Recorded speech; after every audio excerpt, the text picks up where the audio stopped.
The December wind cut through the thin fabric wrapped around Simone Jefferson's shoulders, but she clutched it tighter anyway. The quilt, worn and faded with patches of blue, green, and maroon fabric stitched together by her grandmother's loving hands 40 years ago, was the only thing between her and complete emptiness. Her fingers, numb from the cold, gripped the edges as she sat on the concrete sidewalk outside a closed bakery, her back pressed against the brick wall. "Give me that dirty rag," the voice above her demanded. Simone looked up to see a man in a gray uniform, his face twisted with disgust. He was the building's night custodian, and he'd been telling her to move along for the past hour. "You're making the place look bad. That thing is filthy." "Please," Simone's voice cracked, hoarse from hours of crying in the cold. "Please don't take the cloth off. It's all I have. It's my grandmother's. Please."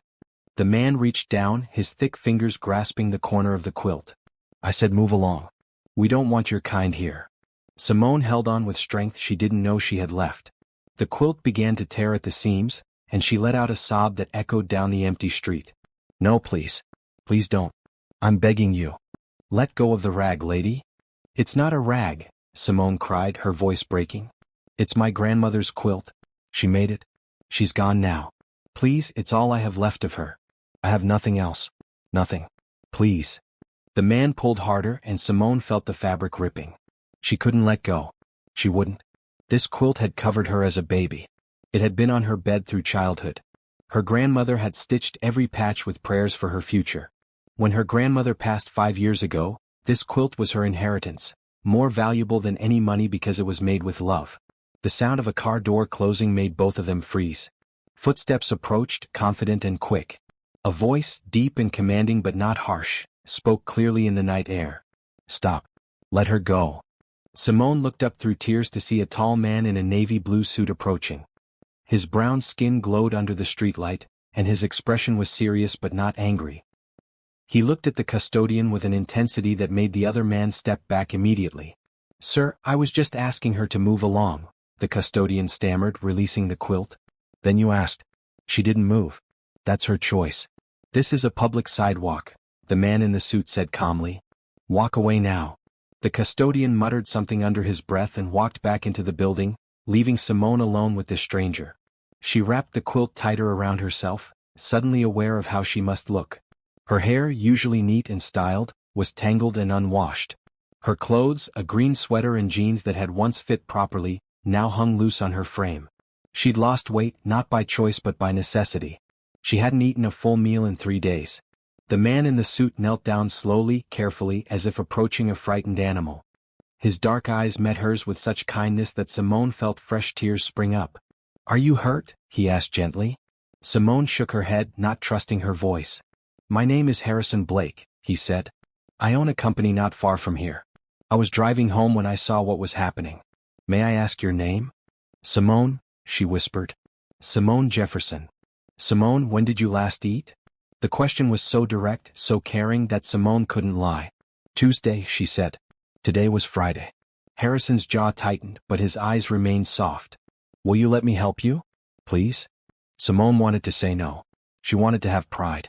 But pride was a luxury she could no longer afford. She looked down at the quilt in her hands, at her grandmother's careful stitches, and she thought about what her grandmother would say. Her grandmother, who always taught her to accept kindness when it was offered with a good heart, who said that refusing help was just another form of pride, and pride kept people alone. "Yes," Simone said softly. "Yes, please. Thank you." Harrison smiled, and it transformed his whole face. "Thank you for trusting me. Can you stand? My car is right there. It's warm." He offered his hand and Simone took it. Her legs were stiff from sitting in the cold for so long and she stumbled slightly. Harrison caught her elbow gently, steadying her. He didn't comment on how thin she'd become or how badly she smelled from days without showering. He simply guided her toward a sleek black car parked at the curb. The interior was the warmest place Simone had been in weeks. Harrison turned the heat up higher and pulled a bottle of water from the console, offering it to her. She drank slowly, savoring each sip. "Simone, I'm going to take you to a hotel. A good one where you can get cleaned up, rest and eat. Tomorrow we'll talk about what happens next. Is that okay with you?" Simone nodded, clutching the quilt in her lap. "Why are you doing this?" she asked, her voice barely above a whisper. Harrison was quiet for a moment as he pulled into traffic. "Because someone should," he finally said. Because I can. And because I saw you fighting for something you love, something that matters to you, and that told me who you are. Anyone who fights that hard for a memory of love deserves someone fighting for them too. Simone closed her eyes and let the tears fall. But for the first time in months, they weren't tears of despair. They were tears of relief, of hope, of gratitude so deep it hurt. She pulled the quilt closer and whispered a prayer of thanks to her grandmother, who she believed had somehow sent this man to find her. The car moved smoothly through the city streets, carrying her away from that cold concrete sidewalk and toward something she'd thought was lost forever. A future. Have you ever been in a place so dark you couldn't see a way forward? Have you ever held on to something precious while the world tried to take it away? Simone's story is just beginning. What would you do if you were Harrison, and what would you do if you were Simone? Share your thoughts in the comments below and subscribe to follow their journey. This is a story about hope, kindness, and the kind of love that changes everything. 3 months earlier, Simone Jefferson had been a completely different person. She woke up each morning in her small but tidy apartment on the east side of the city, made coffee in her cheerful yellow kitchen, and got ready for her shift at Community General Hospital. She'd been a nurse there for 6 years, working in the pediatric ward where she could bring comfort to sick children and worried parents. Life wasn't perfect, but it was good. She had enough money to pay her bills with a little left over. She had friends at work who made her laugh during difficult shifts. She had her mother, Ruth Jefferson, who lived an hour away and called every Sunday after church. And she had her grandmother's quilt on her bed, a daily reminder of where she came from and the love that raised her. The quilt had traveled with her through college, through nursing school, through her first apartment and then her second. Each patch told a story. The blue fabric with tiny white stars came from her grandmother's church dress. The green checkered pattern was from the kitchen curtains in her childhood home. The maroon velvet piece came from a fancy dress her grandmother wore to Simone's mother's wedding. Every stitch was a memory, every patch a piece of family history. Then came the phone call that changed everything. It was a Tuesday morning in September, and Simone was getting ready for work when her phone rang. Her mother's neighbor, Mrs. Patterson, was on the line, her voice shaking. "Simone, honey, you need to come quick. Your mama collapsed. The ambulance is here." Simone's world tilted. She called in sick to work, threw clothes in a bag, grabbed the quilt from her bed without thinking, and drove the hour to her mother's house faster than she ever had before. She found her mother at County Memorial, unconscious, with doctors running tests and speaking in the rapid clinical language that Simone knew too well from her own work. "Stroke," the doctor said. "Massive. We're doing everything we can." Her mother survived, but barely. The stroke left Ruth Jefferson partially paralyzed on her left side and unable to speak clearly. She needed constant care, therapy, medications, and equipment. Simone's mother had some insurance, but it didn't cover everything. The copays alone were hundreds of dollars each week. The medications were expensive. The special bed, the wheelchair, the home health aide, the therapy sessions, it all added up faster than Simone could count. Simone used her savings first. The $3,000 she'd been setting aside for a future vacation disappeared in the first month. Then she started putting expenses on credit cards, telling herself it was temporary, that her mother would get better and insurance would eventually cover more. But her mother didn't get better fast enough, and insurance denied more claims than they approved. By November, Simone was drowning. She picked up extra shifts at the hospital, working 60 and 70-hour weeks, sleeping at her mother's house and driving back to the city for work. She was exhausted all the time, running on coffee and anxiety. She stopped seeing friends. She stopped doing anything except work and worry. Then the hospital cut her hours. Budget problems, they said. Everyone was affected. Her steady 40-hour weeks became 30, then 20. Her paycheck shrank just when she needed it most. She started selling things. Her TV went first, then her laptop, then her furniture piece by piece. She moved from her apartment to a cheaper room in a house with 3 other people, a tiny space with barely enough room for a bed. But it wasn't enough. The bills kept coming. Her mother needed her care and her money, and Simone gave both until there was nothing left. The credit cards maxed out. The medical bills went to collections. The debt grew like a living thing, consuming everything. In late November, her landlord told her she had to leave. She was 3 months behind on rent, and he couldn't wait any longer. He was kind about it, apologetic even, but firm. She had 1 week. Simone packed what little she had left into 2 garbage bags. The quilt went with her, folded carefully and wrapped in plastic to protect it. She spent the first night in her car, parked behind a grocery store. The second night, someone broke her car window and stole one of her bags. The third night, her car was towed because she'd parked illegally. With no car and no money to get it back, Simone was on the street with just one bag and her grandmother's quilt. She tried staying with friends, but they all had their own problems, their own small spaces, their own lives they were barely managing. She tried shelters, but they were full every night. She tried finding work, but no one wanted to hire someone with no permanent address and no way to stay clean. The weeks blurred together. She learned which restaurants threw out good food at the end of the night. She learned which public bathrooms were cleanest and safest. She learned which sidewalks were less likely to have police moving her along. And through it all, she kept the quilt close, refusing offers from other homeless people who wanted to trade for it or suggestions that she sell it.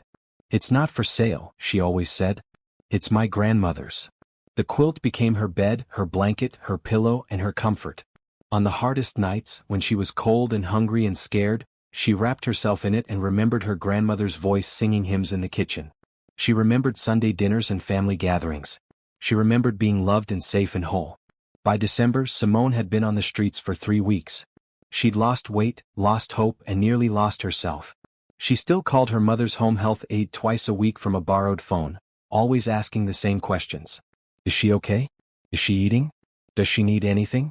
The aide always said yes, she's okay, but Simone heard the worry in her voice and knew her mother was asking for her, wondering where her daughter had gone. Simone couldn't tell her. She couldn't bear for her mother to know that trying to save her had cost Simone everything.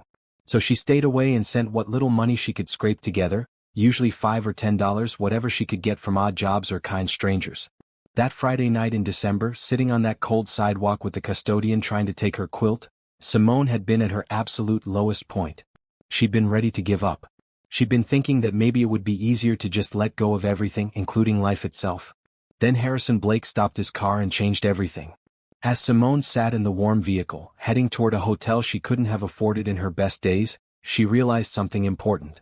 Her grandmother used to say that God sent angels in human form when people needed them most. She'd always thought that was just a nice saying, something comforting but not literally true. Now she wasn't so sure. Because Harrison Blake, appearing exactly when she needed someone, felt very much like an answer to prayers she'd been too tired to speak out loud. The hotel Harrison took her to was beautiful, all polished marble and soft lighting. The lobby alone was warmer and cleaner than anywhere Simone had been in weeks. Harrison spoke quietly to the woman at the front desk, and within minutes Simone had a key card to a room on the 8th floor.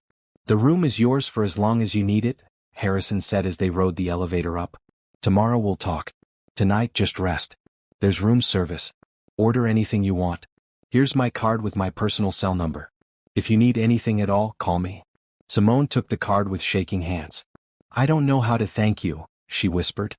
"You don't have to thank me," Harrison said. "Just promise me you'll eat something and get some sleep." "I promise." The room was perfect.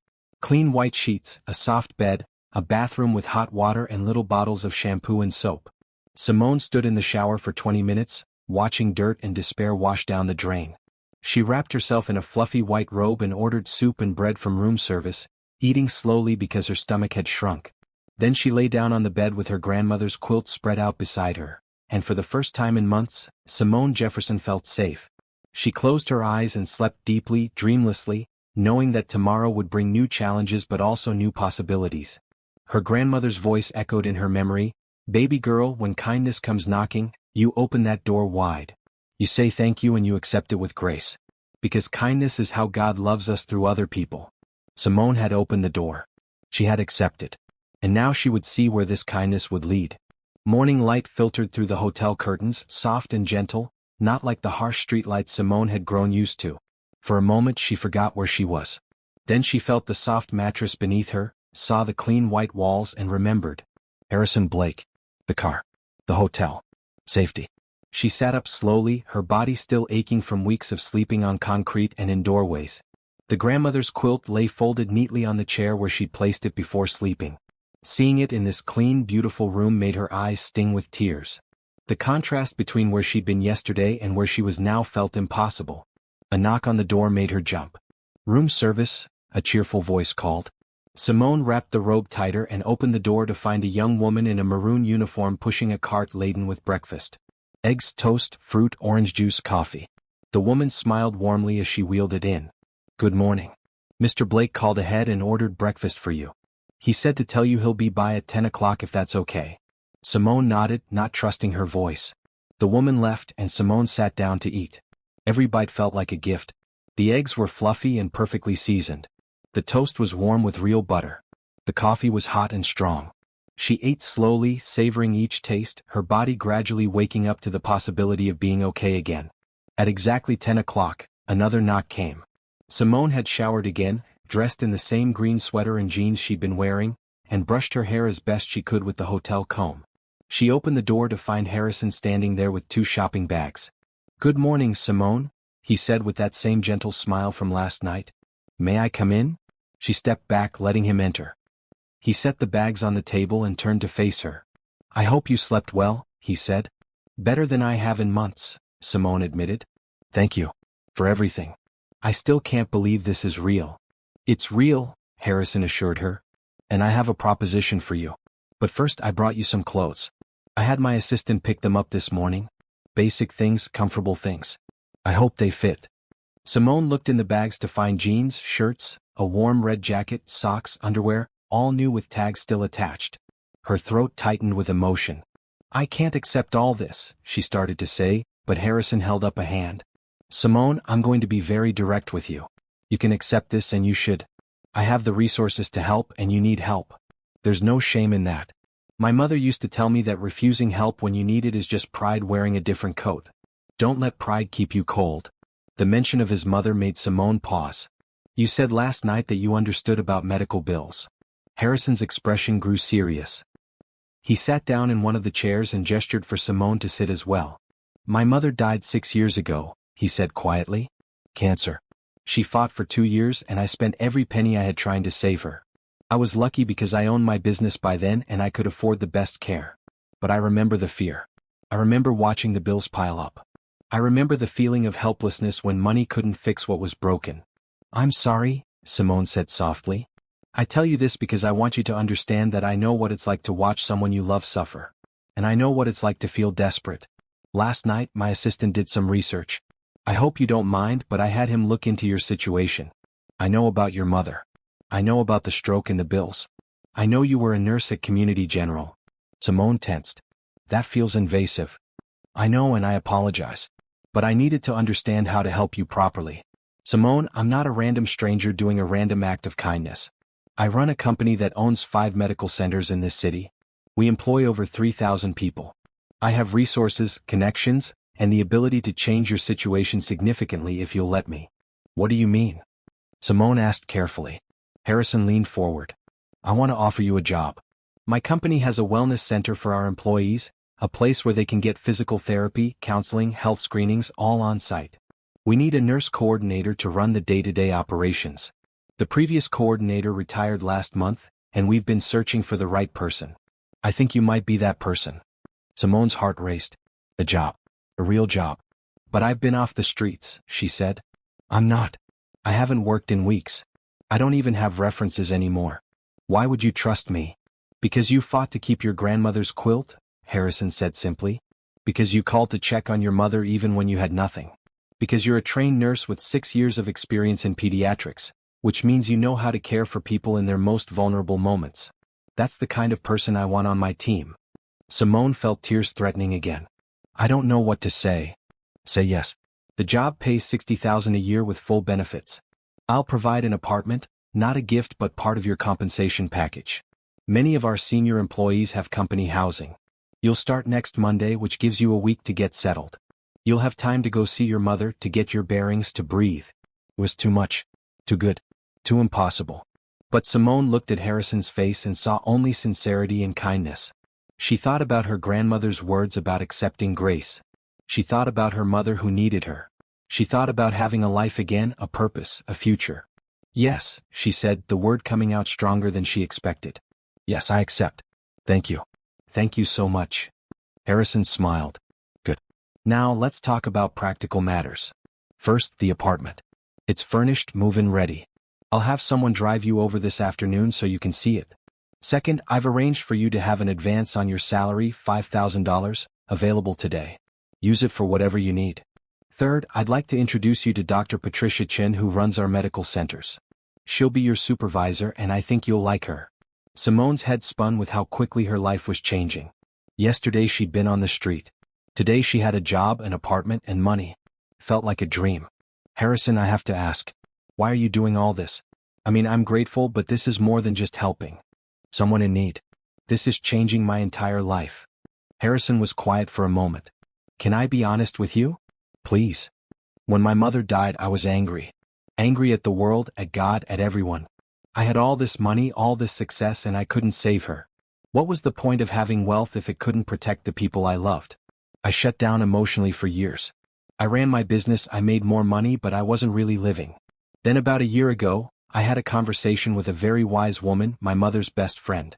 She told me that maybe my mother's death wasn't just tragedy. Maybe it was also a calling. Maybe I was meant to use my resources to help people in situations like yours, people drowning in medical debt through no fault of their own. He paused, his eyes distant with memory. I started a foundation quietly, no press, no fanfare.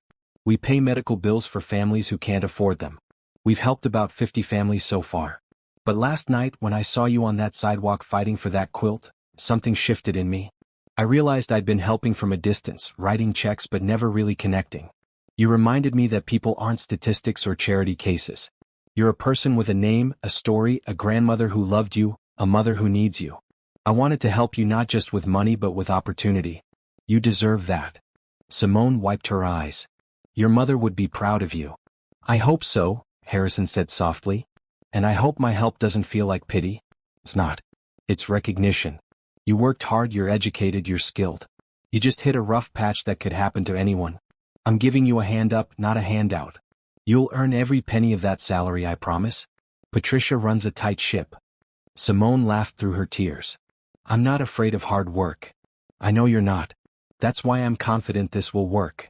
Harrison stood and extended his hand. Welcome to Blake Industries, Simone Jefferson. I think this is the beginning of something good. Simone stood and shook his hand firmly. I won't let you down. I know you won't. Now get dressed in your new clothes and let's go see your apartment. After that, I'll take you to get your car out of impound. Then tomorrow, if you're ready, we'll visit your mother together. I'd like to meet her. Together? Simone asked, surprised. If that's okay. I told you about my foundation. Your mother's medical bills are exactly the kind of thing we help with. I'd like to see what we can do. Simone's legs felt weak. You'd help my mother too? Of course. That's part of this, Simone. You can't work and worry about your mother at the same time. Let's handle both. This time, Simone didn't try to hold back the tears. She let them fall freely as she nodded. Okay. Yes. Thank you. I don't have better words than thank you, but please know I mean it with everything in me. I know you do, Harrison said gently. Now go get ready. Your new life starts today. Simone grabbed the bags of clothes and went to the bathroom to change. She looked at herself in the mirror, really looked. Her face was thinner than before, her eyes tired, but there was something new there too. Hope. She'd forgotten what hope looked like on her own face. She dressed in dark jeans, a soft blue shirt, and the red jacket. Everything fit perfectly. When she emerged, Harrison nodded approvingly. You look like yourself again, he said. I feel like myself again, Simone replied. Or maybe I feel like a new version of myself. Someone who knows what it's like to fall but also what it's like to be caught. That's exactly right, Harrison said. Come on. Let's go see your apartment. They left the hotel together, Simone carrying her grandmother's quilt carefully in her arms. She would never forget where she'd been, but she was ready to see where she was going. And for the first time in months, where she was going looked bright. The apartment was on the third floor of a renovated building in a quiet neighborhood near the Blake Industries main campus. Harrison led Simone up the stairs and unlocked the door to Unit 3C. When he pushed it open and gestured for her to enter, Simone gasped. Sunlight poured through large windows, illuminating a spacious living room with a comfortable gray couch, a coffee table, and a small dining set. The kitchen had modern appliances and granite countertops. Down a short hallway, she found a bedroom with a real bed, already made with fresh sheets and a thick comforter, and a bathroom with a tub and shower. It's perfect, Simone breathed, walking from room to room in amazement. It's absolutely perfect. I'm glad you like it, Harrison said from the doorway. The building is safe, the neighbors are mostly other Blake Industries employees, and you're 10 minutes from work. Your name is on the lease. It's yours for as long as you work with us. Simone set the quilt down on the bed, smoothing it out carefully. In this clean, sunlit room the quilt looked different. Not old and worn but loved and precious. It belonged here just like she belonged here. Over the next week, Simone rebuilt her life piece by piece. Harrison had been true to his word about the salary advance. With $5,000 she bought basic necessities: groceries, toiletries, dishes, towels, a few more clothes. She went to the impound lot and got her car back, paying the fees without the panic that would have consumed her a week ago. On Saturday, true to his promise, Harrison drove with her to see her mother. The whole way there Simone felt nervous. She hadn't seen her mother in 3 weeks, and she dreaded the questions, the worry she'd caused. Ruth Jefferson was sitting in her wheelchair by the window when they arrived. The home health aide, a kind woman named Beverly, let them in. The moment Ruth saw Simone, her face lit up, and she made a sound that was half word, half cry. "Mama," Simone said, kneeling beside the wheelchair and taking her mother's good hand. "I'm here. I'm okay. I'm so sorry I worried you." Ruth's eyes filled with tears. Her speech was still impaired from the stroke, but she managed to say, "Baby. My baby. Mama, this is Harrison Blake. He's my new boss. He's helped me so much." Harrison stepped forward and took Ruth's hand gently. "Mrs. Jefferson, it's an honor to meet you. You raised an incredible daughter." Ruth looked at him carefully, then at Simone, then back at him. A small smile crossed her face and she nodded slowly. They spent an hour there, with Simone telling her mother about the job, the apartment, the turn her life had taken. She didn't mention the streets or the quilt incident. There was no need to add to her mother's burden. Instead, she focused on the good, on the hope, on the future. Before they left, Harrison spoke with Beverly privately.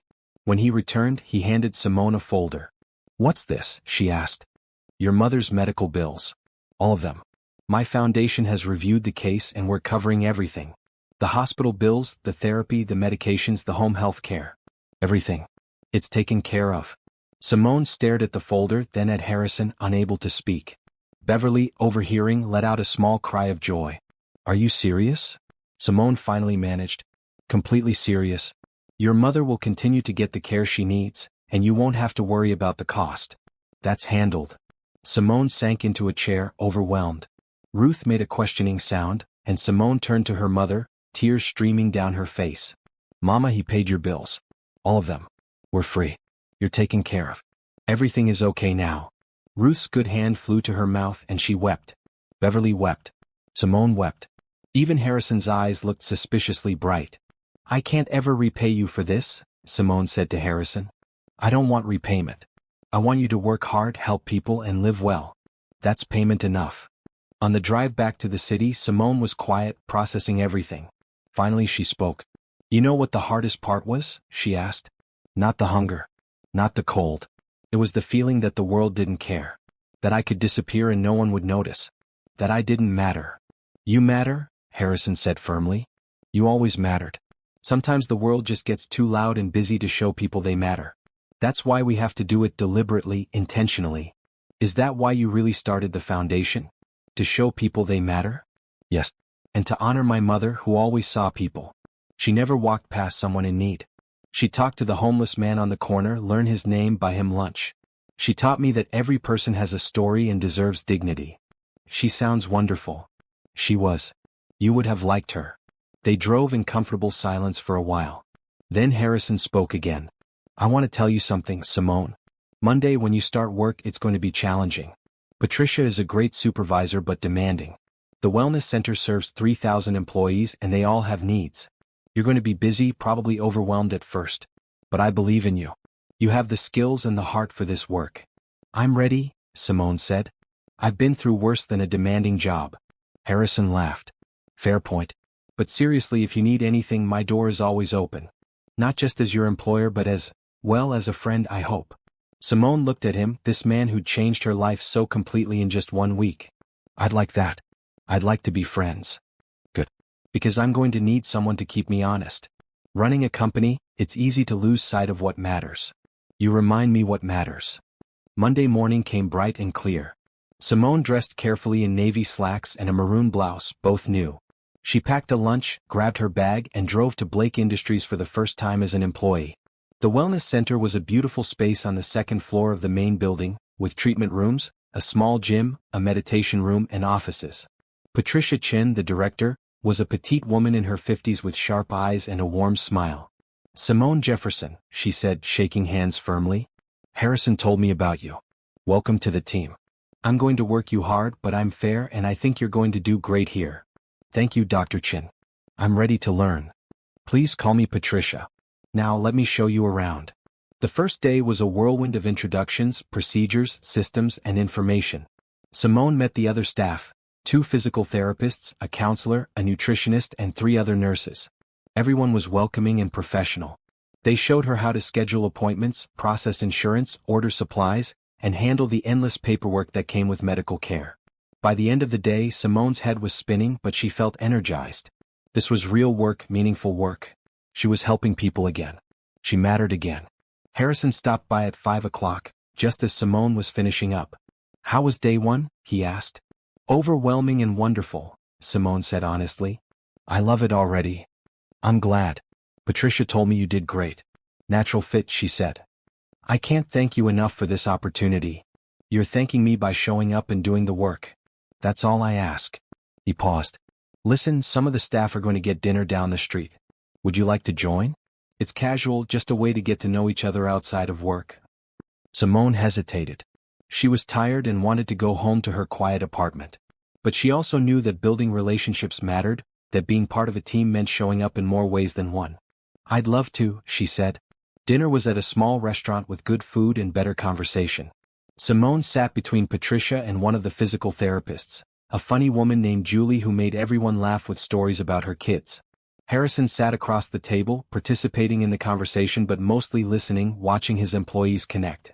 When Simone caught his eye, he smiled at her and she smiled back. A week ago, she'd been on the street. Tonight, she was sitting with colleagues, eating good food, feeling like a person with a purpose. The transformation was almost too much to believe. Later, as she drove home to her apartment, Simone thought about gratitude. Real gratitude, the kind that changes you. She'd always been polite, always said thank you, but now she understood gratitude on a deeper level. It wasn't just words. It was action. It was showing up every day and doing her best. It was paying forward the kindness she'd received. She thought about Harrison too. About the kindness in his eyes, the gentleness of his approach, the way he'd given her dignity along with help. There was something special about him, something beyond just his wealth or generosity. He was genuine. He cared. He saw her as a person, not a project. That night, Simone fell asleep in her comfortable bed, with her grandmother's quilt folded at the foot of it, and for the first time in months she dreamed happy dreams. Dreams of the future, of possibilities, of hope made real. 3 weeks into her new job, Simone had found her rhythm. She arrived at the wellness center each morning at 8, spent the day coordinating care for employees, and went home feeling tired but fulfilled. The work was challenging, exactly as Harrison had warned, but she loved it. She loved helping people navigate their health concerns, connecting them with resources, seeing them get better. Patricia had been right about working her hard. Simone often ate lunch at her desk, reviewed files in the evening, and spent weekends learning new protocols. But it felt good to be busy, to have purpose, to matter. Harrison stopped by the wellness center most days, usually mid-morning. He'd check in with Patricia, observe treatments, and chat with staff. Simone noticed he remembered everyone's names, asked about their families, and paid attention to small details. He wasn't the kind of boss who stayed distant in a corner office. He was present, engaged, and genuinely interested in his employees. One Thursday afternoon, Harrison knocked on Simone's office door. She looked up from the schedule she was organizing to find him holding 2 cups of coffee. "Got a minute?" he asked. "Of course. Come in." He handed her one of the cups and sat down in the chair across from her desk. "How are things going?" "Really? Really good," Simone said honestly. "I feel like I'm getting the hang of things. Patricia said my patient satisfaction scores are excellent." "I know. She brags about you constantly." Harrison smiled. "I'm glad it's working out. But I didn't come here to talk about work. I came to ask if you'd like to have dinner with me tomorrow night. Nothing work-related. Just as friends." Simone was surprised. "Oh, yes, that would be nice. Where?" "There's a small Italian place downtown that I love. Quiet, good food, real conversation. I'll pick you up at 7? "Okay," Simone agreed, though she felt a flutter of nervousness. This felt different from the staff dinner. This felt personal. Friday evening, Simone spent longer than usual getting ready. She chose a green dress that was simple but pretty, did her makeup carefully, and styled her hair. When Harrison knocked on her apartment door at 7, She took a deep breath before opening it. He stood there in dark jeans and a blue button-down, looking handsome and relaxed. His eyes widened when he saw her. "You look beautiful," he said simply. "Thank you. You look nice too." The restaurant was exactly as he described. Small, intimate, with candles on the tables and soft music playing. They were seated at a corner table, and Harrison ordered wine while Simone looked at the menu. "Order anything you want," he said. "The pasta is incredible." They ordered, and as they waited for food, the conversation flowed easily. Harrison asked about her mother, and Simone told him that Ruth was doing better, that the physical therapy was helping, that being able to afford proper care had made all the difference. "Beverly told me last week that my mom smiled while doing therapy," Simone said. "That's huge. She hasn't been motivated before because she was depressed about the bills, about being a burden. Now she's actually trying to get better." "That's wonderful," Harrison said warmly. "See? That's the ripple effect. Helping you helped your mother, which helps Beverly do her job better, which creates a more hopeful environment. Kindness multiplies." "You really believe that?" "I do. I've seen it happen too many times to doubt it." Simone sipped her wine. "Tell me about your life, Harrison. I feel like I know you as my boss and as someone who helped me, but I don't really know you as a person. What do you do when you're not running a company or rescuing people?" Harrison laughed. "Rescuing people isn't a regular hobby. You're the first person I've literally pulled off the street." He grew more serious. "Honestly, I don't do much. I work a lot. Too much probably. I have a nice house that I barely spend time in. I have money but no one to share it with. My life is successful but kind of empty." "That sounds lonely." "It is," he admitted. "After my mother died, I threw myself into work. It was easier than dealing with grief. But 6 years have passed and I'm still hiding in my office. That's not living. That's just existing." Simone felt a pang of sympathy. "What about friends? Family?" "A few friends from college that I see occasionally. My father passed when I was young and my mother was an only child, so no extended family. It's just me." He paused. "That's part of why I wanted to have dinner with you. You remind me what it's like to connect with someone real. Someone who's been through something hard and come out stronger."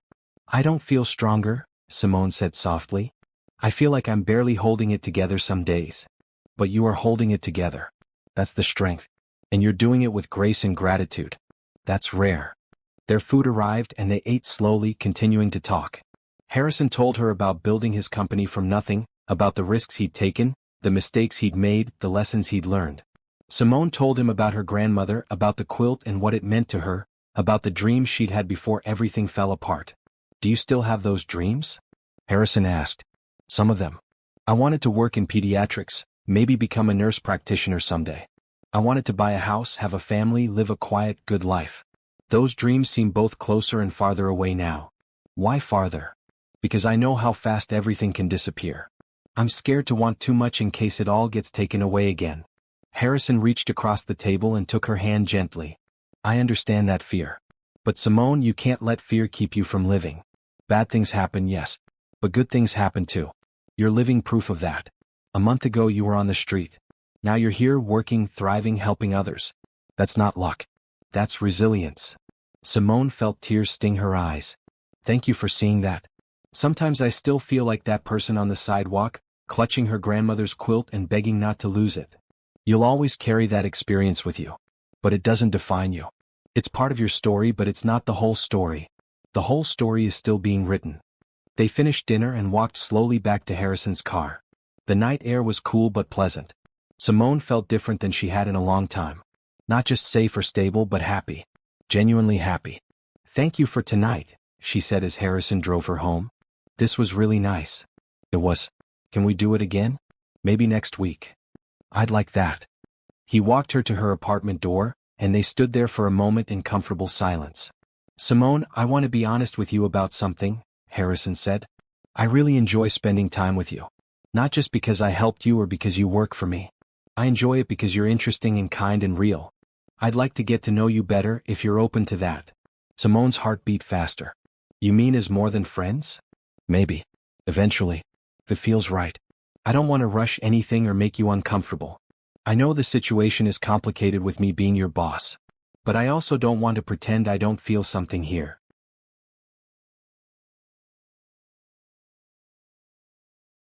Simone thought carefully before responding. she did feel something too. A connection that went beyond gratitude, beyond circumstance. Harrison made her feel seen and valued. He made her laugh. He made her think about the future with hope instead of fear. I feel something too, she admitted. But you're right, it's complicated. Can we take it slow? Keep getting to know each other without putting pressure on it? Absolutely. Slow is good. Slow is smart. I just wanted you to know where I stand. I appreciate that. And Harrison? I'm glad you stopped your car that night. So am I, Simone. So am I. He left, and Simone went inside, leaning against the closed door with a smile on her face.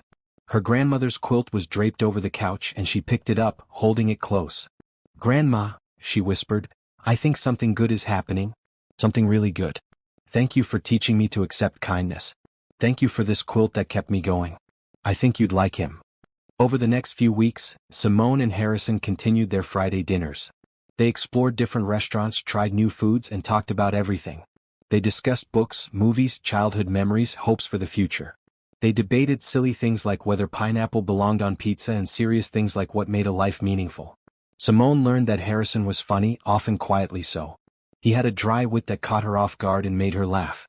She learned he was thoughtful, always remembering small details she'd mentioned in passing. She learned he was generous not just with money but with his time and attention. Harrison learned that Simone was stronger than she knew, that her kindness wasn't weakness but power. He learned she could be funny too, especially when telling stories about difficult patients at work. He learned she was loyal, still calling her mother twice a day and visiting every weekend. Their friendship deepened naturally, comfortably. They started texting during the day, sharing funny observations or asking for advice. Harrison would stop by Simone's office just to say hello, and Simone would drop by his office to drop off coffee or share something interesting. The other employees noticed, of course. Patricia mentioned it one day while reviewing schedules with Simone. You and Harrison seem to be getting close, she said casually. Simone felt her face warm. We're friends? Friends is good. Just be careful. Workplace relationships can get complicated, especially when one person is the owner. I know. We're taking things slow. Really slow. Maybe too slow. Patricia smiled. That's probably wise. But for what it's worth, I think you're good for him. He's been different since you started working here. Lighter. More present. Whatever you're doing, keep doing it. 2 months after starting her job, Simone felt like she'd truly rebuilt her life. She had meaningful work, financial stability, a safe home, and her mother was improving steadily. And she had Harrison, whose friendship had become one of the most important parts of her life. One Friday evening as they walked through a park after dinner, Harrison stopped under a large oak tree and turned to face her. Simone, I need to tell you something. These past 2 months have been the best I've had in years. You've brought light back into my life. I look forward to seeing you every day. I think about you constantly. And I know we said we'd take things slow, but I need to be honest. I have feelings for you. Real feelings. Simone's breath caught. Harrison. You don't have to say anything yet. I just needed you to know. Whatever happens, whatever you decide, I want you to know that meeting you changed me. You changed everything. Simone looked at this man who'd saved her life in every way that mattered. She thought about his kindness, his patience, his genuine heart. She thought about how she felt when she was with him. Safe. Happy. Safe. I have feelings for you too, she said quietly. I have for a while now. I just didn't know if it was okay to feel that way given everything. It's okay, Harrison said. It's more than okay. He took her hand and they stood there under the oak tree as the sun set, two people who'd found each other at exactly the right moment, when both of them needed someone to believe in again. So what now? Simone asked. Now we keep taking it slow. Keep being honest. Keep showing up for each other. And we see where this goes. I like that plan. They walked back to his car hand in hand, and for the first time since her grandmother died, Simone felt truly complete. She had more than just safety and stability. She had hope. She had connection. She had love beginning to bloom in her heart, tender and new and full of promise. That night, as she got ready for bed, Simone looked at her grandmother's quilt hanging on the wall of her bedroom. She'd framed it beautifully, preserving it as the precious artifact it was. He's a good man, Grandma, she said softly. The kind of man you'd want for me. The kind who leads with kindness. Thank you for teaching me to recognize that. She fell asleep with a smile, dreaming of oak trees and gentle hands and a future that looked brighter than any she'd imagined before. 3 months into working at Blake Industries, Simone's life had transformed in ways she still sometimes couldn't believe. She woke up each morning in her comfortable apartment, went to work she loved, and spent her evenings either with her mother or with Harrison. The contrast to where she'd been just months ago was staggering. Her relationship with Harrison had progressed slowly, just as they'd agreed. They held hands now when they walked together. He kissed her cheek when they said goodbye. They talked on the phone every night before bed, sharing the small moments of their days. It felt natural and right, building a foundation of friendship before romance. One Wednesday afternoon in early spring, Simone was reviewing patient files when her phone rang. It was Beverly, her mother's home health aide. "Simone, don't panic, but I need to talk to you about your mother's bills." Simone's stomach dropped. "What's wrong?" "I thought Harrison's foundation covered everything." They do. But there are new bills. Your mother needs a procedure, a minor surgery to help with her mobility. Insurance approved it, but the copay is substantial. About $8,000. I know that's a lot, and I wanted you to know before the hospital calls. $8,000. Simone's hands trembled. She had savings now, about $3,000 she'd carefully set aside from her paychecks. But $8,000 was impossible. "Okay," she said, trying to keep her voice steady. "Thank you for telling me, Beverly. I'll figure something out." After hanging up, Simone sat at her desk with her head in her hands. She'd been doing so well. She'd been building her life back. And now this. The fear crept in, the same fear she'd felt when the bills started piling up the first time. What if this was the beginning of another spiral? What if she couldn't handle it? She thought about asking Harrison for help, then immediately dismissed the idea. He'd done too much already. She couldn't keep coming to him with problems. She had to figure this out herself. That evening, instead of meeting Harrison for their usual Wednesday dinner, Simone texted him saying she wasn't feeling well. It wasn't entirely a lie. She felt sick with worry. She spent the night researching payment plans, looking at her budget, trying to find a way to make $8,000 appear. The next day, Patricia called her into her office. Simone went, wondering if she'd somehow found out about the missed dinner, about her distraction at work. "Close the door," Patricia said. Simone did, her heart sinking. Patricia's expression was serious. "Harrison told me about your mother's surgery bills." "He what?" Simone asked, shocked. "I didn't tell him anything." Beverly called him. "The foundation covers ongoing care, but new procedures require approval. He wanted to talk to you about it, but you weren't answering his calls last night." "Simone, why didn't you tell him about this?" Simone sank into a chair. "Because he's done enough. I can't keep asking for help. I have to handle things myself." Patricia's expression softened. "I understand pride, I really do. But there's a difference between pride and foolish independence. Harrison cares about you. Not just as an employee but as someone important to him. Shutting him out hurts him. I don't want to be a burden." "You're not a burden. You're someone he wants to help. There's a difference. Come with me." "He's waiting in his office." Simone followed Patricia down the hall to Harrison's office on the top floor. He was standing by the window when they entered, looking out over the city. He turned when he heard them, and his eyes immediately found Simone. "Thank you, Patricia," he said quietly. Patricia nodded and left, closing the door behind her. "I'm sorry," Simone started, but Harrison held up a hand. "Don't apologize. Just talk to me." "Why didn't you tell me about the surgery?" "Because you've already done so much. I didn't want to be that person who always needs saving." Harrison walked over and gently took her hands. "Simone, listen to me. The foundation exists specifically for situations like this. Your mother needs surgery. The foundation will cover it. That's not me bailing you out. That's the system working exactly as it's supposed to." But what? You think accepting help makes you weak? You think asking for support means you're failing? That's not true. We all need help sometimes. I needed help when my mother was sick.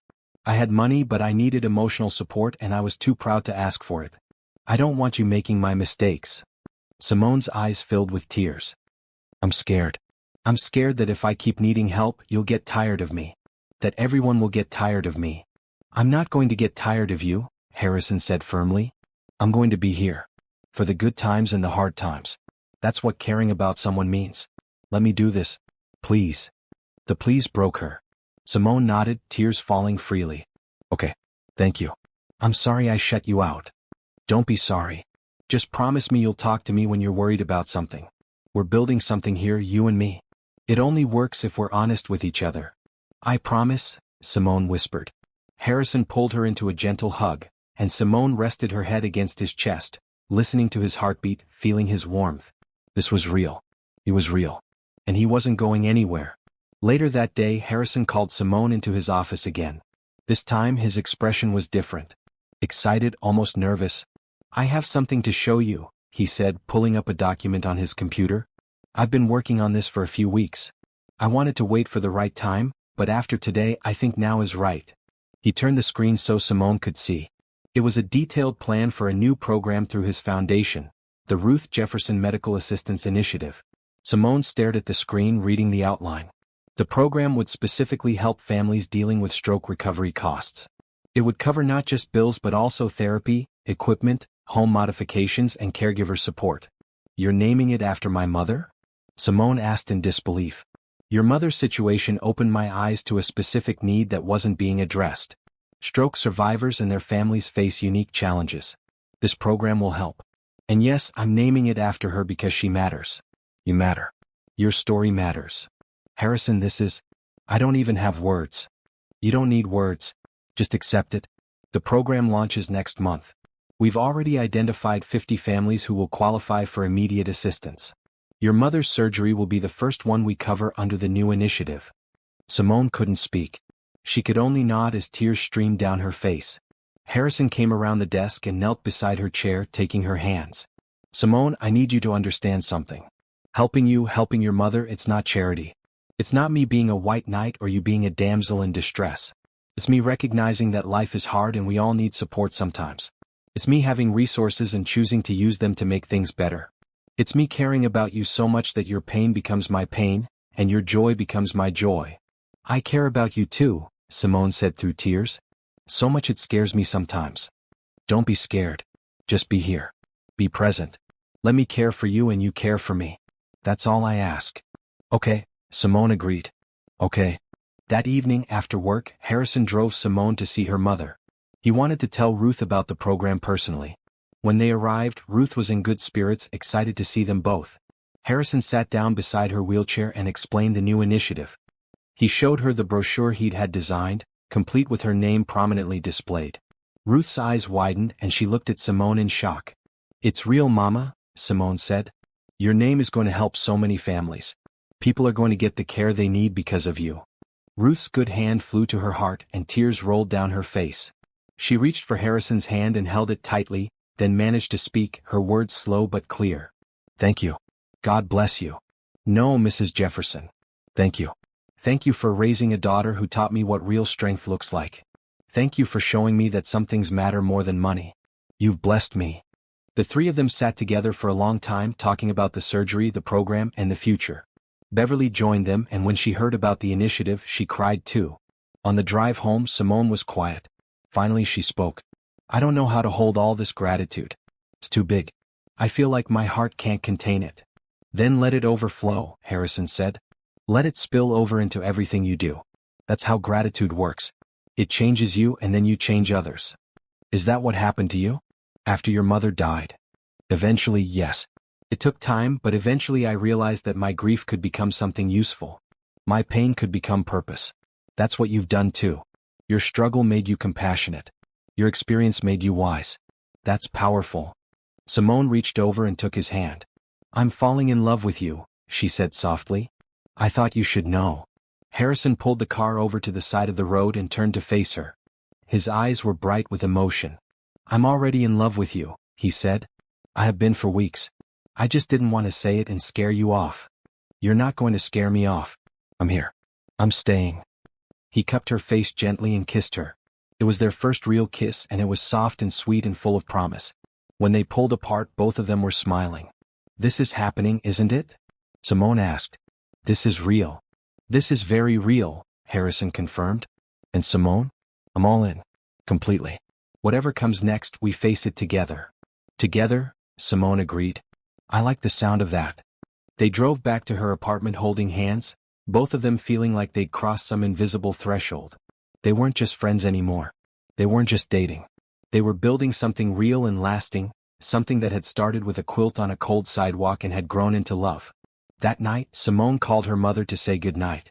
Ruth's voice was stronger than it had been in months. "Happy, baby?" Ruth asked. "So happy, Mama. So happy." "Good. You deserve happy. You deserve love." So do you, Mama. And you're getting it. Harrison's program is going to change your life. Already changed, Ruth said. The day he found you, everything changed. After hanging up, Simone stood by her bedroom window looking out at the city lights. She thought about how much had changed in just a few months. She thought about the girl who'd been clutching a quilt on a sidewalk, begging not to lose the last thing she had. That girl was still part of her, would always be part of her story. But she wasn't defined by that moment anymore. Now she was defined by what came after. By her resilience. By her capacity to accept help and give back. By her growing love for a man who saw her completely and loved her anyway. She pulled out her phone and texted Harrison, "Thank you for everything. For seeing me. For helping me. For loving me." His response came immediately, "Thank you for letting me. For trusting me. For loving me back. Sweet dreams, Simone." She went to sleep that night feeling complete in a way she'd never felt before. Not because someone had saved her, but because someone had seen her worth and helped her save herself. That made all the difference. Spring turned to early summer, and Simone's life continued to blossom. The Ruth Jefferson Medical Assistance Initiative launched with a celebration at Blake Industries. Over 200 people attended, including 50 families who would benefit from the program. Ruth herself was there, dressed in a beautiful maroon dress that Simone had bought for the occasion. Harrison gave a speech about why the program mattered, about second chances and community support. Then he called Simone to the stage. "I want to introduce you to someone special," Harrison said into the microphone. "Simone Jefferson is the nurse coordinator at our wellness center. She's also the inspiration for this program. Simone, would you say a few words?" Simone hadn't prepared anything. She walked to the microphone on shaking legs, looked out at the crowd, and spoke from her heart. "6 months ago I was homeless," she said, and the room went completely silent. "I'd lost everything trying to save my mother. I was on the street with nothing but my grandmother's quilt, and I thought my life was over. Then Harrison Blake stopped his car and changed everything." She paused, collecting herself. "But here's what I want you to know. He didn't just give me money or a job. He gave me dignity. He gave me hope. He showed me that kindness still exists in this world. And now, through this program, he's giving that same gift to 50 other families. If you're one of those families, please know that you matter. Your struggle matters. And you're not alone anymore." The applause was deafening. People stood, some crying, all moved. Harrison came to Simone's side and took her hand, and together they accepted the gratitude of the crowd. After the event, as people mingled and celebrated, Harrison pulled Simone aside to a quiet corner. "That was incredibly brave," he said. "Sharing your story like that. It felt important. People need to know they're not alone in their struggles. You're amazing, you know that?" Simone smiled. "You might be a little biased." "Completely biased," Harrison agreed. "And I don't care. Simone, there's something I want to ask you." He looked nervous, which was unusual for him. Simone's heart beat faster. "I know we've been taking things slow and that's been good. But I don't want slow anymore. I want to be with you completely, officially. I want everyone to know that you're mine and I'm yours. Will you be my girlfriend? Actually, more than that. Will you be my partner? In life, not just in this moment." Simone felt joy bubble up inside her. "Yes. Absolutely yes." They kissed right there in front of everyone and the room erupted in cheers. Patricia, watching from across the room, smiled knowingly. Beverly, standing with Ruth, clapped and laughed. Even the usually serious program recipients seemed delighted by the obvious love between the two people who'd made this day possible. Later that evening, Harrison took Simone to a rooftop restaurant with views of the entire city. They sat close together, sharing dessert and watching the sunset paint the sky in shades of orange and pink. "I want to tell you about my dreams," Harrison said. "Real dreams, not business goals. I'm listening. I dream about having a family someday. Kids running around, making noise, bringing life to my empty house. I dream about growing old with someone who knows me completely and loves me. Anyway, I dream about making a difference that lasts beyond my lifetime." He turned to look at her. "And lately, in all those dreams, I see you." Simone's eyes filled with happy tears. "I see you in my dreams too. I dream about being a nurse practitioner, about having my own practice someday where I can help people the way you helped me. I dream about my mother getting stronger, about having Sunday dinners with family. And I dream about love that's real and lasting, not just romance but partnership. We can build all of that," Harrison said. "Together." "Together," Simone echoed. Over the next few weeks, their relationship deepened in countless small ways. Harrison spent more time at Simone's apartment, bringing groceries and cooking dinner together. Simone kept a toothbrush and change of clothes at Harrison's house. They developed routines, inside jokes, and a comfortable intimacy that felt like coming home. One Saturday morning, Harrison picked Simone up early. "Where are we going?" she asked, still sleepy. "You'll see. Trust me." He drove them out of the city to a large property surrounded by trees. A for sale sign stood at the entrance. Harrison parked and led Simone down a path to a beautiful clearing where a house stood, modern but warm, with large windows and a wraparound porch. "What is this?" Simone asked. "A possibility," Harrison said. "I've been thinking about selling my current house. It's too big, too empty, too much a reminder of being alone. I saw this place last week and fell in love with it. It's perfect for a family. Perfect for a life. I wanted you to see it because..." He paused. "Because I'm thinking about our future. About what we could build together." Simone walked around the property, imagining. A garden here. Kids playing there. Sunday dinners on that porch. It was perfect. "I love it," she said. "But Harrison, we've only been officially together for a few weeks." "I know. And I'm not asking you to move in tomorrow. I'm just showing you that I'm serious. That I'm planning for us, thinking long term. When you're ready, whenever that is, I want this to be ours, not just mine." Simone walked over and wrapped her arms around him. "I'm serious too. And I'm ready sooner than you might think. These past months with you have been the happiest of my life. I don't want to waste time being cautious when I know what I want." "What do you want?" "You. This. A future where we're partners in everything. Where we support each other's dreams and build something beautiful together." Harrison held her close. "Then let's do it. Let's build it." They spent the rest of the morning exploring the property, making plans, dreaming out loud. By the time they left, Harrison had called his real estate agent to make an offer. That evening they visited Ruth together to share the news. Ruth's recovery had been remarkable since the surgery. She was speaking more clearly, moving more easily, and her spirits were high. "Mama, Harrison and I are together," Simone said. "Like really together. He's my boyfriend. We're serious about each other." Ruth looked at Harrison, then at her daughter, and smiled wide. "I know. I see. He's good for you. You're good for him. We're thinking about the future, Mama.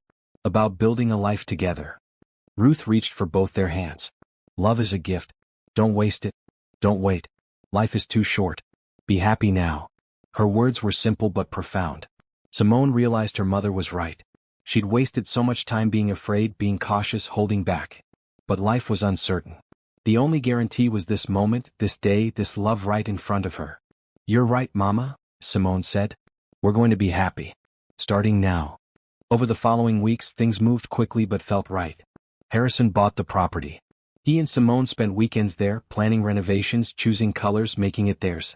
Patricia gave Simone her blessing, reminding her to keep professional and personal life separate at work but supporting the relationship completely. 3 months into their official relationship, Harrison surprised Simone with a trip. "Just a weekend away," he said, "to celebrate." They drove to a beach town 3 hours from the city, checked into a charming bed and breakfast, and spent 2 days walking on the sand, eating good food and talking for hours. On their last evening, they sat on the beach watching the sunset. Harrison seemed nervous again, which Simone had learned meant something important was coming. "I love you," he said suddenly. "I know I've said it before, but I need you to really hear it. I love you completely. Your strength, your kindness, your laugh, your heart. I love how you care for your mother and your patience. I love how you've rebuilt your life with such grace. I love you, Simone Jefferson." "I love you too," Simone said, tears in her eyes. "I love you so much it sometimes scares me how much." "Don't be scared. Just love me. Let me love you. And let's see where this takes us." They kissed as the sun dipped below the horizon, and Simone felt like she was exactly where she was meant to be. All the pain, all the struggle, all the fear had led her here, to this moment, to this man, to this love. That night, lying in bed in their cozy room, Harrison held Simone close. "Thank you," he whispered into the darkness. "For what?" "For trusting me that night on the sidewalk. For accepting my help. For letting me into your life. For loving me back. You've given me more than you know. You've given me everything," Simone said. "You gave me my life back. You gave me hope and love and a future. I'll spend the rest of my life being grateful for you. And I'll spend the rest of mine making sure you never regret saying yes to me." They fell asleep wrapped in each other's arms, both of them dreaming of the future they were building together. A future that looked bright and full of love, built on a foundation of kindness and trust and genuine partnership. The next morning, driving back to the city, Simone called her mother. "Mama, I think he might be the one," she said. Ruth's laugh came through the phone, clear and happy. "I knew that the first time I saw you two together. He looks at you like you're the sun. And you look at him the same way. That's love, baby. Real love. It is, isn't it? It is. Hold on to it. Build on it. Let it grow. I will, Mama. I promise." Simone hung up and reached for Harrison's hand. He squeezed it gently and they drove home in comfortable silence, both of them content in the knowledge that they'd found something rare and precious. A love worth fighting for, worth building on, worth believing in completely. 6 months into their relationship, Harrison asked Simone to attend a charity gala with him. It was a big event, he explained, with all of the city's business leaders, philanthropists, and influential people. He'd been attending alone for years, but this year he wanted her by his side. "It's going to be formal," Harrison warned. "Lots of small talk, networking speeches. Are you okay with that?" "I'm okay with it," Simone said, though she felt nervous. "I want to be part of your world. You are part of my world. You're the best part." The week before the gala, Harrison took Simone shopping. He brought her to an upscale boutique where a personal stylist helped her choose a gown. Simone tried on several dresses before finding the perfect one. A floor-length red gown that fit her beautifully, elegant but not too flashy. "You look stunning," Harrison said when she emerged from the dressing room. "Are you sure? It feels very fancy." "It's perfect. You're perfect." The night of the gala, Simone spent extra time getting ready. She styled her hair in soft curls, did her makeup carefully and put on the red dress. When she looked in the mirror, she barely recognized herself. She looked confident, sophisticated, beautiful.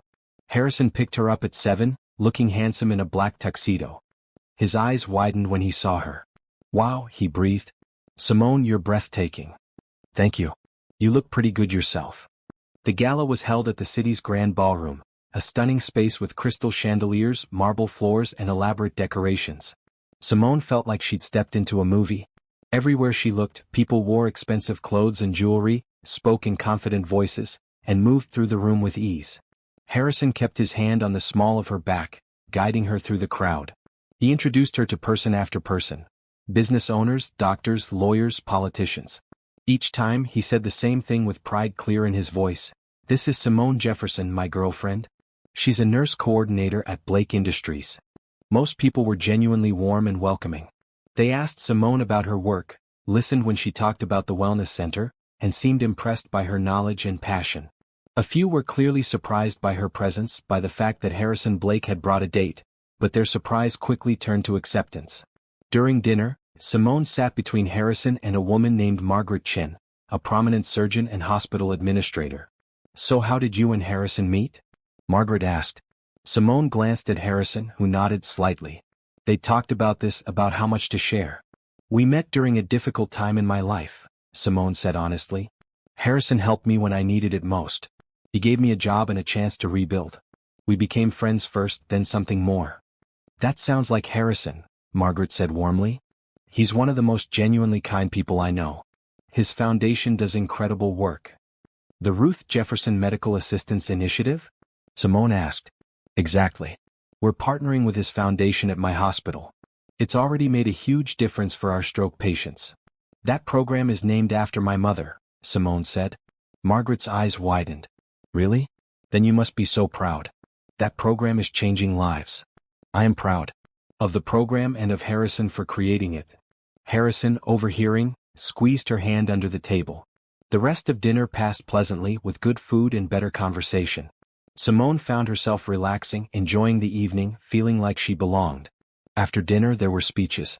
The event was raising money for children's education, a cause Harrison supported strongly. When the organizer asked Harrison to say a few words, he stood and walked to the podium with confidence. "Good evening, everyone. Thank you for being here and for your generous support of this important cause. I want to talk briefly about second chances. We often think of education as a first chance, an initial opportunity for children to build their futures. But for many kids, especially those from struggling families, education is actually a second chance. It's a way out of difficult circumstances, a path to something better." He paused, looking directly at Simone. "I learned about second chances recently from someone very special. Someone who faced incredible hardship but never gave up on herself. Someone who accepted help with grace and turned that help into purpose. Simone, would you stand?" Simone's heart pounded as she stood. Every eye in the room turned to her. This is Simone Jefferson, my girlfriend and my inspiration. She reminds me daily why this work matters, why giving people chances and resources and hope changes everything. So when you make your donations tonight, remember that you're not just funding programs. You're giving kids like Simone once was a chance to become the amazing person she is now. The room erupted in applause.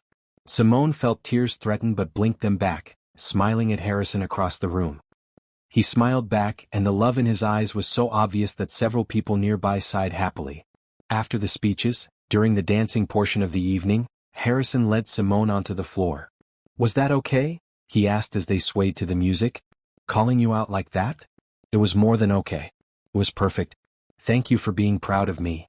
I'm beyond proud of you. You're the strongest person I know." They danced close and Simone felt like she was floating. This was her life now. Charity galas and beautiful dresses and a man who loved her publicly and privately. It was so far from that cold sidewalk, so impossibly different. "What are you thinking?" Harrison asked. "I'm thinking about how far I've come. How different everything is now. Do you ever regret it? Meeting me that way, being rescued?" "Never. Not for a second. That night was the lowest point of my life, but it was also the turning point. Everything good came from that moment." "Everything good came from you saying yes," Harrison corrected. "You could have refused my help. You could have stayed proud and scared. But you didn't. You accepted grace, and that changed everything." As they danced, other couples joined them on the floor. Patricia appeared with her husband. Margaret Chin danced with a man Simone assumed was her partner. The room filled with movement and music and joy. Near the end of the evening, an older gentleman approached them. He introduced himself as Walter Sterling, one of the city's biggest philanthropists. "Harrison, I wanted to compliment you on your speech and your foundation. The Ruth Jefferson Initiative is exactly the kind of focused, meaningful work that creates real change. I'd like to discuss a partnership." "I'd welcome that conversation, Walter." "Thank you." Walter turned to Simone. "And you, young lady, are clearly special. Harrison has been alone too long. It's good to see him happy." "Thank you, sir. He makes me happy too." After Walter walked away, Harrison laughed softly. "Walter Sterling wants to partner with my foundation. Do you know what that means? He could double or triple our capacity to help families." "That's wonderful," Simone said. "Your work is going to reach so many more people." "Our work," Harrison corrected. "You're part of this, Simone. The initiative exists because of you. Every family we help, it's partly your doing." On the drive home, Simone was quiet, processing the evening. "What's on your mind?" Harrison asked. "I'm thinking about belonging. For so long I felt like I didn't belong anywhere. Not on the streets, obviously. But also not in my old life after I lost everything. I was just floating. But tonight at that gala with you, I felt like I belonged. Not because of the fancy clothes or the nice venue, but because you were proud to have me there. Because people accepted me. Because I was part of something." "You belong with me," Harrison said firmly. "Always. In every space, every situation, every moment. You belong." They arrived at Harrison's house, the one he'd been slowly moving out of as he prepared to transition to the new property. Simone had started keeping more things there, slowly merging their lives. Inside, Harrison poured them wine, and they sat on the couch, still dressed in their gala finery. "I have something for you," Harrison said, pulling a small box from his pocket. Simone's breath caught. "Was this?" "It's not what you think," Harrison said quickly, reading her expression. "Not yet. But soon. This is something else." He opened the box to reveal a delicate gold necklace with a small pendant shaped like a quilt square. "Oh, Harrison," Simone breathed. "I had it made for you. It's a replica of one of the patches from your grandmother's quilt. The blue one with white stars. I wanted you to have something that reminds you of where you came from and how far you've come."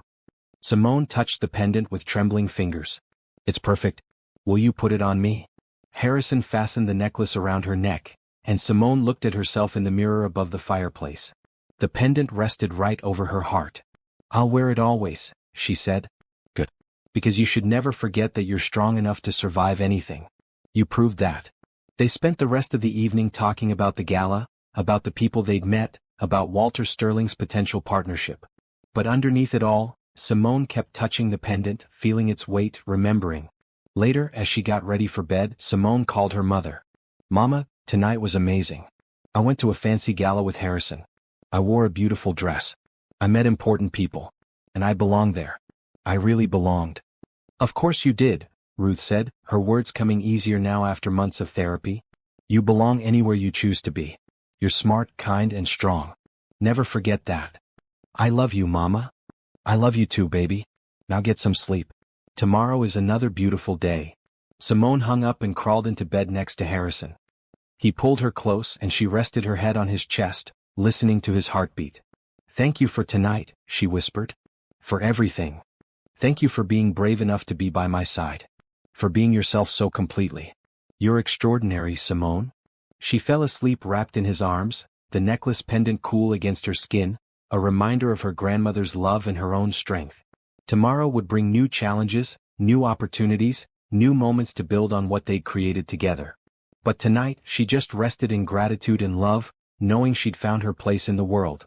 Right here, right now, with this man who saw her completely and loved her anyway. If this story is touching your heart, don't just read and scroll. Subscribe to this channel so you never miss an update on Simone and Harrison's journey. Share your thoughts in the comments. Have you ever experienced a moment that changed your entire life? Have you ever accepted help that transformed everything? Let us know. Your story matters too. Fall arrived, bringing cooler temperatures and changing leaves. Simone and Harrison had been together officially for 9 months, and unofficially it felt like a lifetime. They'd moved into the new house together 3 weeks earlier, and Simone woke up every morning amazed that this was her life. The house had become a home. Simone's grandmother's quilt hung prominently in the living room, professionally framed and lit. Photos of Ruth, of Simone's childhood, of Harrison's mother, of the two of them together filled the walls. The kitchen smelled of coffee in the mornings and home-cooked meals in the evenings. It was everything Simone had dreamed of and more. One Saturday morning, Harrison was unusually quiet at breakfast. He kept looking at Simone with an expression she couldn't quite read. Finally, she set down her coffee and looked at him directly. What's going on? You're acting strange. Am I that obvious? You are. Talk to me. Harrison took a deep breath. I want to ask you about your dreams. The ones you mentioned months ago about becoming a nurse practitioner, having your own practice. Do you still want that? Of course. But it takes time. I need to go back to school, get certified, save money to start a practice. What if you didn't have to wait? What if you could start now? Simone looked at him carefully. What do you mean?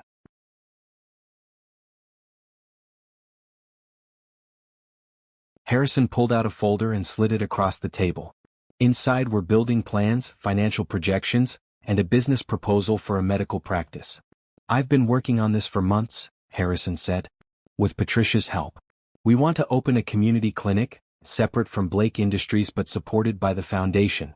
Free or low-cost care for people who can't afford it otherwise. We need someone to run it, someone who understands what it's like to need help and can provide care with compassion. We need you, Simone. Simone stared at the documents. Harrison, this is incredible. But I'm not a nurse practitioner yet. I don't have the credentials. We'll pay for you to get them. You'll start school in January, and the clinic will open in 2 years when you're certified. In the meantime, you'll help design the clinic, hire staff, develop programs. This is your dream, Simone. Let me help you build it. Simone felt tears of joy and disbelief. You're serious about this? Completely serious.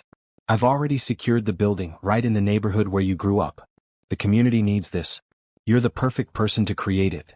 Simone stood up and walked around the table, climbing into Harrison's lap and wrapping her arms around his neck. Yes, she said. Yes to all of it. Thank you for believing in me. Always, Harrison said, holding her close. I'll always believe in you. They spent the rest of the morning going through the plans in detail. The clinic would have exam rooms, a small pharmacy, a counseling area, and a community education space. It would accept insurance but also offer sliding scale fees for uninsured patients. The Ruth Jefferson Medical Assistance Initiative would cover costs for families who couldn't pay anything. It's perfect, Simone said. It's everything I wanted but didn't know how to ask for. You don't have to ask. I want to give you the world, Simone. This is just the beginning. Over the following weeks, Simone applied to nurse practitioner programs and was accepted into a highly regarded one that offered evening and weekend classes so she could continue working. Harrison supported every step of the process, helping her study, encouraging her when she felt overwhelmed, celebrating every small victory. One evening in late October, Harrison came home with another surprise. Pack a bag, he said. We're going away for a long weekend. Where? You'll see. Trust me. He drove them to the mountains to a cabin he'd rented overlooking a pristine lake. The fall colors were at their peak, and the view took Simone's breath away. This is gorgeous, she said as they carried their bags inside. I wanted somewhere quiet where we could talk without distractions. Where we could just be us. That evening they cooked dinner together, drank wine, and sat on the porch watching the sun set over the lake. The air was crisp and cool, perfect for bundling up in blankets and being close. Simone, I want to talk about the future, Harrison said. Our future. Okay, Simone said, her heart beating faster. These past 9 months with you have been the best of my life. You've made me laugh, challenged me to be better, shown me what real love looks like.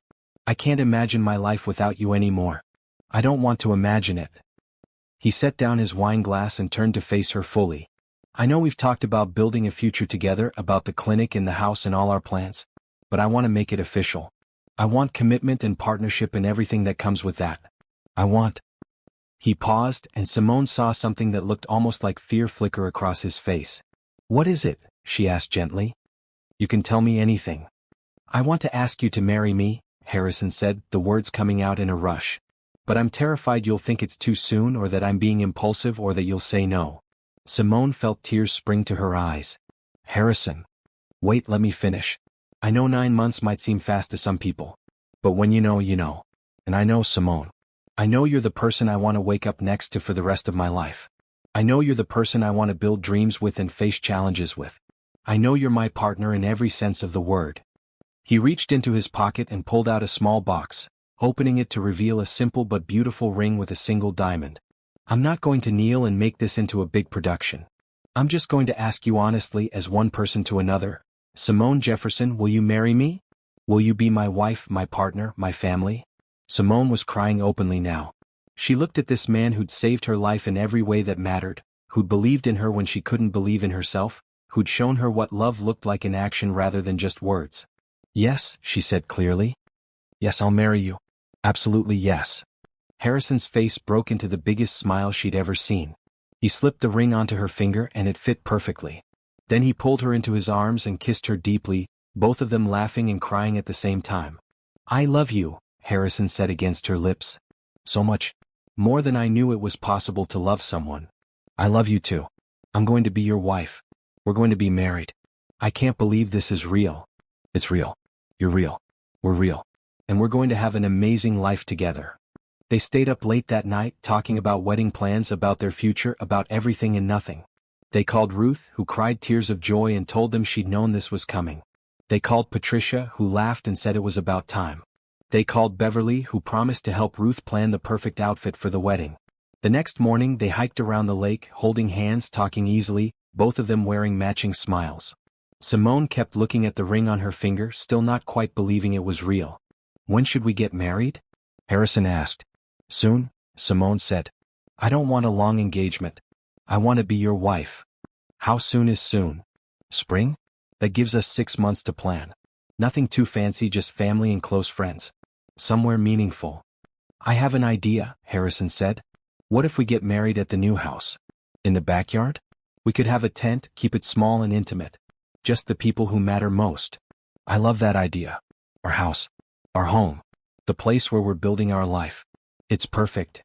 They spent the rest of the weekend planning, dreaming, and celebrating their engagement. When they drove home Sunday evening, Simone felt like she was floating. Her life had become more beautiful than any story she could have imagined. On Monday morning, when Simone arrived at work, the wellness center staff had decorated her office with congratulations signs. Patricia hugged her tightly. I'm so happy for you both, Patricia said. You're perfect together. Thank you. And thank you for keeping his secret. He said you helped him plan the proposal. He wanted it to be perfect. He was so nervous, but I told him you'd say yes. Anyone can see how much you two love each other. That afternoon, Harrison stopped by the wellness center to see Simone. He was immediately surrounded by staff offering congratulations. He accepted them all with grace, but his eyes kept finding Simone across the room. Later, in her office with the door closed, he pulled her close. How are you feeling, Mrs. Blake-to-be? Deliriously happy. Also a little overwhelmed. I can't believe I'm going to be married. I can't believe this is my life. Believe it? You deserve every bit of happiness that comes your way. So do you, Harrison. You deserve to be loved completely. I am loved completely. By you. That's all I need. Over the next several weeks, Simone threw herself into wedding planning while also managing work in her new classes. It was a lot to juggle, but she loved every minute of it. She chose a simple white dress with a blue sash as a nod to her grandmother's quilt. Harrison arranged for a small ceremony in their backyard with a tent, flowers, and a string quartet. They invited only 50 people, closest friends, colleagues, and family. Ruth's recovery continued to progress. She was walking with a cane now and speaking almost normally. She insisted on helping plan the wedding, offering suggestions and sharing memories of Simone's grandmother's wedding wisdom. Your grandma would be so proud, Ruth told Simone one day as they looked at flower options. She always said you'd find a good man who deserved you. She was right. I wish she could be here to see it. She sees it, baby. She's here in spirit. And she's smiling.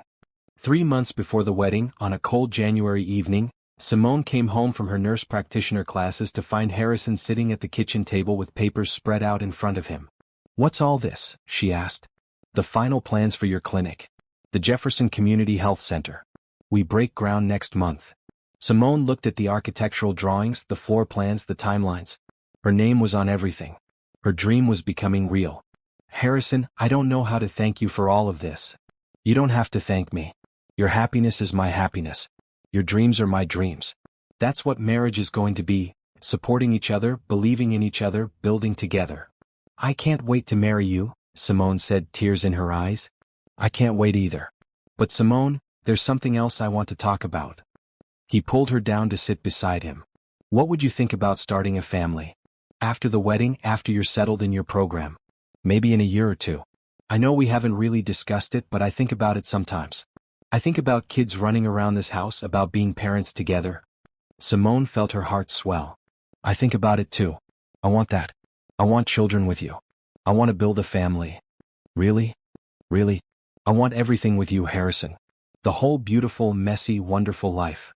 They sat together at the kitchen table, looking at plans for the clinic and dreaming about the future. Kids playing in the backyard. Family dinners around the table. Holidays filled with love and laughter. All of it felt possible now, felt real, felt like their story was just beginning.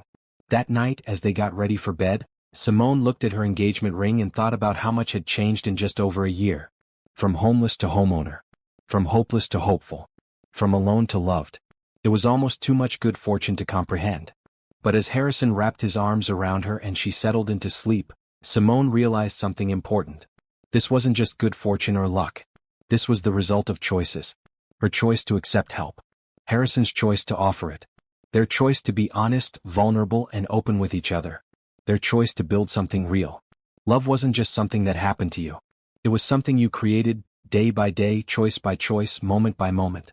And she and Harrison were creating something beautiful. 6 months flew by in a blur of wedding preparations, schoolwork, and clinic planning. Simone completed her first semester of the nurse practitioner program with excellent grades. The Jefferson Community Health Center's construction was on schedule. Ruth's health continued to improve. And the wedding date approached quickly. The week before the wedding, Simone's girlfriends threw her a small bridal shower at the wellness center. Patricia organized it, and the room was filled with laughter, good food, and heartfelt advice. Julie, the physical therapist, gave a funny speech about marriage. Beverly came with Ruth, who looked radiant in a green dress. Are you nervous? Patricia asked Simone as they stood together watching the celebration. Not at all, Simone said honestly. I've never been more sure of anything in my life. That's how you know it's right. When there's peace instead of panic. The night before the wedding, Simone stayed at her old apartment, which she'd kept for sentimental reasons and occasional overnight shifts. Harrison stayed at the house, respecting the tradition of not seeing each other before the ceremony. They talked on the phone until midnight, neither wanting to hang up. Tomorrow you become my wife, Harrison said softly. I can't believe how lucky I am. I'm the lucky one. You changed my entire life. We changed each other's lives. That's the beauty of it. Now get some sleep. Tomorrow is going to be perfect. Wedding morning dawned clear and beautiful, with spring sunshine and a light breeze. Simone woke early, too excited to sleep. She spent the morning with her mother, Beverly, and Patricia, getting ready. Her dress was simple but elegant, the blue sash a perfect tribute to her grandmother's memory. Ruth cried when she saw Simone fully dressed. You're so beautiful, baby. Your grandmother would be bursting with pride. I feel her here with us, Mama. She is here. Love never really leaves us. At 2 o'clock, guests began arriving at the house. The backyard had been transformed into a beautiful ceremony space with white chairs, flower arrangements in red and blue, and a simple arch where Harrison and Simone would exchange vows. The string quartet played softly as people found their seats. Harrison stood at the front with his best man, his business partner, an old college friend named James. He wore a navy suit that made him look handsome and distinguished. He kept checking his watch, eager for the ceremony to begin. At exactly 2:30, the music changed. Simone appeared at the back of the yard with Ruth beside her, walking slowly with her cane but walking independently. Mother and daughter made their way down the aisle together, and every eye watched with tears and smiles. When they reached the front, Ruth hugged Simone tightly and whispered, "Be happy, baby. Be so happy." Then she turned to Harrison and took his hand, placing it in Simone's. "You take care of my girl. She's my whole world." "I will, Mrs. Jefferson. I promise." Ruth took her seat, and Harrison and Simone stood facing each other, holding hands, both of them smiling through happy tears. The officiant, a kind older woman who'd known Harrison's mother, began the ceremony with words about love, partnership, and the journey that had brought them to this moment. "Harrison and Simone have asked to share their own vows," she said. "Harrison, you may begin." Harrison took a deep breath and looked into Simone's eyes. "Simone, the night I met you, I saw someone fighting to hold on to something precious. I saw strength and dignity even in your lowest moment. I saw who you really were underneath the circumstances, and I knew I wanted to know you better. Over these past months, you've shown me what real courage looks like. You've taught me about grace and gratitude. You've made me believe in love again. I promise to stand by you through everything life brings. I promise to support your dreams and celebrate your victories. I promise to love you completely today and every day after. You're my partner, my best friend, and now my wife. I'm the luckiest man alive." Simone wiped her eyes, then began her own vows. "Harrison, you saved my life in every way that matters. You gave me safety when I had none. You gave me opportunity when I'd lost hope. You gave me love when I felt unlovable. But more than that, you gave me dignity. You never made me feel less than or broken or like a project to fix. You saw me as a person with value and potential. You believed in me until I could believe in myself again. I promise to love you fiercely and faithfully. I promise to be your partner in all things. I promise to build our dreams together and face challenges together.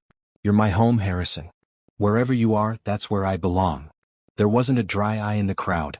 The officiant smiled through her own tears. "By the power vested in me, I now pronounce you husband and wife. Harrison, you may kiss your bride." Harrison pulled Simone close and kissed her deeply, and the small crowd erupted in cheers and applause. When they pulled apart, both of them were laughing and crying at once. "Ladies and gentlemen, I present to you Mr. and Mrs. Blake." They walked back down the aisle together as husband and wife, hands clasped tight, faces glowing with joy. The reception was held under the tent with dinner, dancing, and heartfelt toasts. Patricia gave a speech about watching their love grow. James told funny stories about Harrison's bachelor days. Ruth spoke briefly but powerfully about love conquering all circumstances. As the evening wore on and the sun began to set, Harrison pulled Simone aside from the party. "I have something for you," he said. "One more surprise. Harrison, you've given me everything already. Not quite everything. Come with me." He led her away from the tent, past the house, to the front yard where his car waited. But it wasn't his usual car. It was a different vehicle, decorated with a "Just Married" sign. "Where are we going?" Simone asked, confused but intrigued. "You'll see. Trust me one more time." They drove through the city as the sun set, casting everything in golden light. Simone recognized the route after a few minutes. They were heading downtown toward the area where she'd once lived on the streets. "Harrison, why are we going here?" "You'll see." He pulled up to a street corner that Simone recognized immediately. It was the spot where they'd met, where she'd been sitting with her grandmother's quilt, where the custodian had tried to take it from her. But it looked completely different now. The empty lot beside the building had been transformed into a small park. There were benches, flower beds, a fountain, and trees. And in the center stood a memorial stone with an inscription. Simone got out of the car slowly, walking toward the stone in a daze. Harrison followed, taking her hand. The inscription read, "In memory of those who struggle and those who help. May this space be a reminder that kindness changes everything. Dedicated in honor of Ruth Jefferson and all who fight to survive." Simone stared at the stone, then at the beautiful park, then at Harrison. "You did this?" "I've been working on it for months. I bought the lot, hired designers, created this space. I wanted to transform the place where we met from a site of pain into a place of hope. The city approved it as a memorial garden. It's open to everyone but especially to those who need a safe place to rest. Simone couldn't speak. She looked around the garden, seeing benches where homeless people could sit without being chased away, seeing the fountain providing free water, seeing the beauty created from what had once been emptiness. This is where our story started, Harrison continued. Where you were at your lowest and I was given the gift of helping you. I wanted to honor that moment, honor your strength, honor your grandmother's memory. This garden will help people for years to come, and it exists because of you. Simone threw her arms around Harrison's neck and held him tight, sobbing into his shoulder. I can't believe you did this. It's the most beautiful thing anyone has ever done. You inspire beautiful things, Simone. You always have. They sat on one of the benches together, watching the fountain sparkle in the fading light. Simone thought about that night, about how scared and hopeless she'd felt. She thought about clutching her grandmother's quilt and begging not to lose it. She thought about Harrison stopping his car and changing everything. I have something to tell you, Simone said softly. Something I've been waiting to share until today. Harrison looked at her carefully. What is it? Simone took his hand and placed it on her stomach. I'm pregnant. About 6 weeks along.